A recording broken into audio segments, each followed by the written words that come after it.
Di tanah Nusantara yang belum bernama, di antara hutan lebat dan gunung yang megah, seorang bayi lahir dalam keadaan kacau.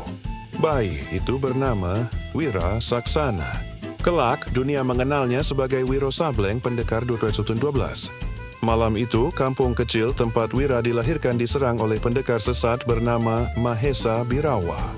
Dalam pebeladat kakiran, ia membakar rumah, menjarah, dan membunuh siapapun yang menghadang. Di dalam sebuah rumah yang hampir runtuh, kedua orang tua Wira berusaha melindungi bayi mereka. Tapi kekuatan Mahesa Birawa terlalu besar. Dalam detik-detik terakhir hidup mereka, seseorang datang menghantam musuh itu dengan tenaga misterius. Dia adalah Sinto Gendeng, pendekar wanita sakti yang kebetulan melintas. Sinto meraih bayi itu tepat sebelum rumah runtuh, membawanya kabur ke dalam gelapnya hutan. Bayi itu tumbuh di padepokan Gunung Gede. Sinto Gendeng membesarkannya dengan disiplin keras, namun penuh kasih dalam caranya sendiri.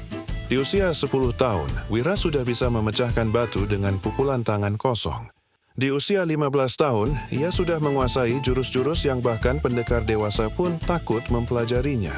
Tapi Sinto tahu, kekuatan tanpa tujuan hanyalah bencana. Pada ulang tahun Wira yang ke-17, Sinto akhirnya membuka rahasia kelahiran Wira. Ia menceritakan siapa orang tuanya dan siapa yang membunuh mereka. Wira terdiam, hatanya panas. Tangannya bergetar, namun ia tidak menangis. Ia hanya menatap lurus ke tanah. Sinto lalu menyerahkan 3 benda, kapak maut naga geni 212, ikat kepala putih, dan tanda 212 yang telah terukir di dadanya sejak kecil. Pergilah, Wira, dunia butuh keseimbangan. Kau bukan hanya muridku, kau adalah harapan. Wira turun gunung. Setiap langkahnya mempertemukannya dengan persoalan rakyat kecil.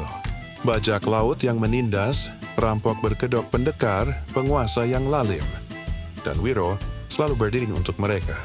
Ya kocak, seneknya, dan sering bikin orang geleng-geleng kepala. Tapi begitu kapak naga geni diangkat, semua musuh tahu.